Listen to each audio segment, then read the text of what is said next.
The National Taxi Alliance has apologized to commuters and government for what it calls an embarrassment by its members. Scores of vehicles were torched and vandalized at the weekend in violence between the taxi associations in Johannesburg. The eNCA has condemned the violence, saying it was terrorism. It's now calling on government to deploy non-partisan law enforcement on affected routes. eNCA's Manqoba Mchunu is on that story for us. Manqoba, so the NPA holding that briefing today.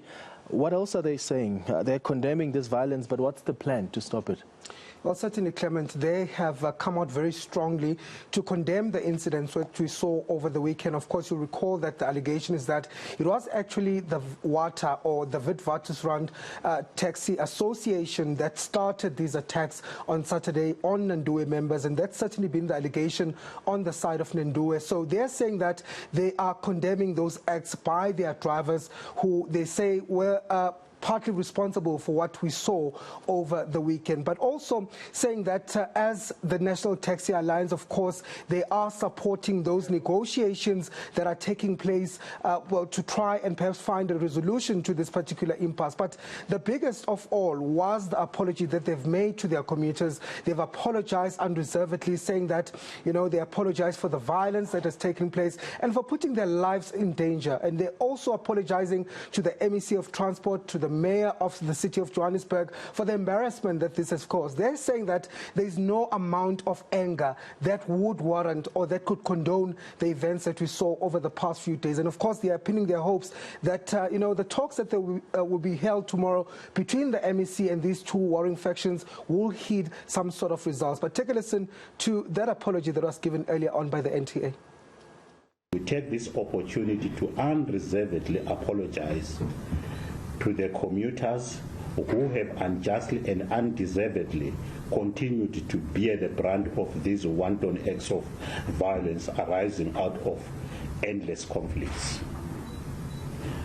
We also apologize to the Mayor of Johannesburg and the city, the MEC for Roads and Transport and the department, the Premier of our province and government.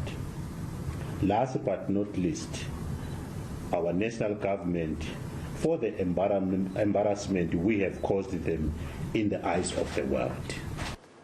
How is government intervening here? I think I saw that the MEC of Transport in Gauteng, Jacob Mamabolo, met with the taxi associations. How are they involved?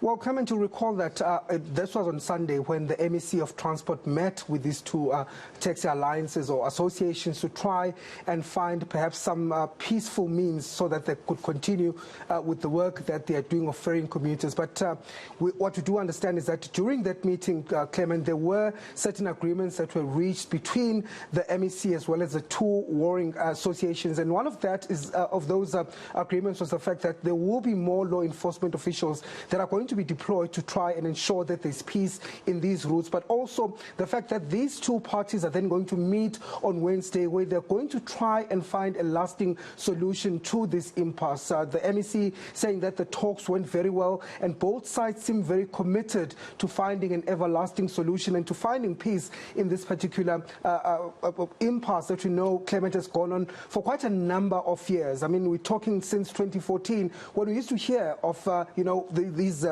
battles between Nandue and WATA. But of course, the MEC quite hopeful as well that tomorrow's meetings that they're having with these two associations are going to broker peace among them. So that's the intervention that the MEC has been able to do so far. But of course, it's saying that tomorrow will be a make or break.